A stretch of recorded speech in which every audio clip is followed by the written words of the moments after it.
देवीन्धारकलेरष्टुनं विश्वरूपं या देवी सर्वमङ्गल सर्वकार्येषु सर्वदा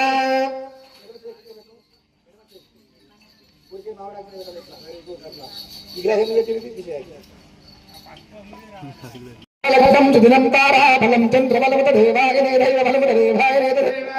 अभय ब्रह्ममोक्षाय मोक्षा ब्रह्ममोर्पं श्रीदुर्गा स्नानं समर्पयामि पंचामिका स्नानं समर्पयामि रुद्राचारिका स्नानं समर्पयामि श्रीगन्धवर्यं स्नानं समर्पयामि पुष्पै पूजयामि सुमुखाय नमः एकदन्ताय नमः कपिलाय नमः गजगर्णकाय नमः लंबोदराय नमः विकटाय नमः विघ्नराजाय नमः धूमकेताय नमः बालचंद्राय नमः वक्रतुंडाय नमः सिद्धोर्गा पंचामिका स्नानं समर्पयामि रुद्राचारिकं सुगन्धवर्यं स्नानं समर्पयामि श्री गुरुमाता रेणुका यल्लम्मा स्वच्छमा चमनग्नि महामुनि कल्याण